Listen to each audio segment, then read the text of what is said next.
Hatem Ben Arfa et le PSG, l'histoire n'est pas tout à fait terminée dans la rubrique faits divers.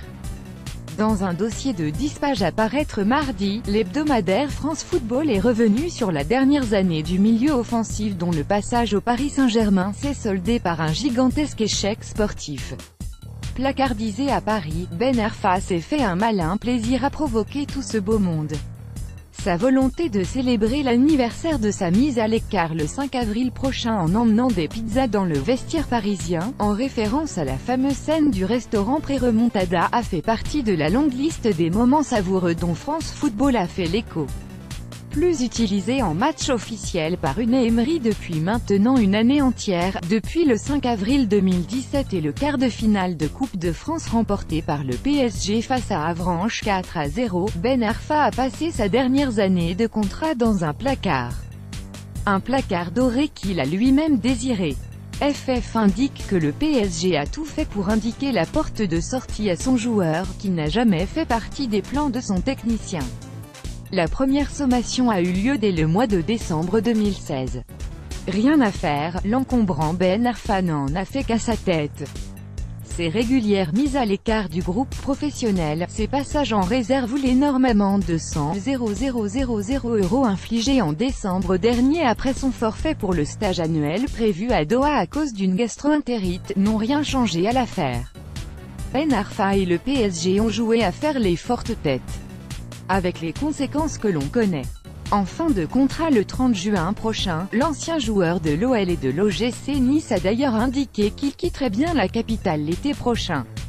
La fatidique visite de l'émir, le point de rupture totale, était plus ou moins connu depuis des mois. Il s'agit bien de cette fameuse conversation entre le joueur et l'émir du Qatar, le cheikh Tamim Ben Hamad Al Thani. Venu assister à un entraînement du groupe professionnel le dimanche 9 avril 2017, le très discret propriétaire du Paris Saint-Germain a assisté à un règlement de compte entre le joueur et le président du club, Nasser Al-Khelaifi. Mais un règlement de compte à la sauce Ben Arfa, sous forme d'humour, le joueur avait déclaré ne jamais pouvoir joindre son président dans la dite conversation. Fin de la partie. Déjà glaciale à l'époque, voire inexistante, les relations entre les deux hommes ont atteint ce jour-là un point de non-retour. En septembre dernier, Jean-Jacques Bertrand, l'avocat de Ben Arfa, avait réfuté cette légende urbaine de la blague sur les ondes de RMC. Je crois qu'il y a eu une boutade de joueurs, en disant « Je vous vois, j'ai plus de mal à parler avec mon président », ce qui était le cas du reste. C'est tout. Je crois que la fierté de Nasser Al-Khelaifi est vraiment cher payée, si c'est ça. Il n'y a eu aucun mauvais état d'esprit, aucun propos désobligeant n'a été tenu. Vidéo, les 2 derniers buts de Ben Arfa avec le PSG. C'était sur Eurosport. Emery et Ben Arfa ne partiront pas en vacances ensemble, l'histoire ne s'arrête pas en si bon chemin. Ben Arfa a également eu des rapports très étroits, pour ne pas dire chaotiques, avec son technicien, Unai Emery. Débarqués en même temps à Paris, lors de l'été 2016, les deux hommes n'ont jamais été capables d'être en phase à en croire France Football.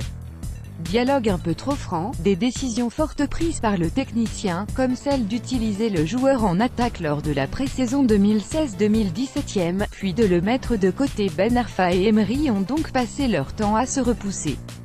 Le joueur finit sans même pas imiter le basque devant ses coéquipiers.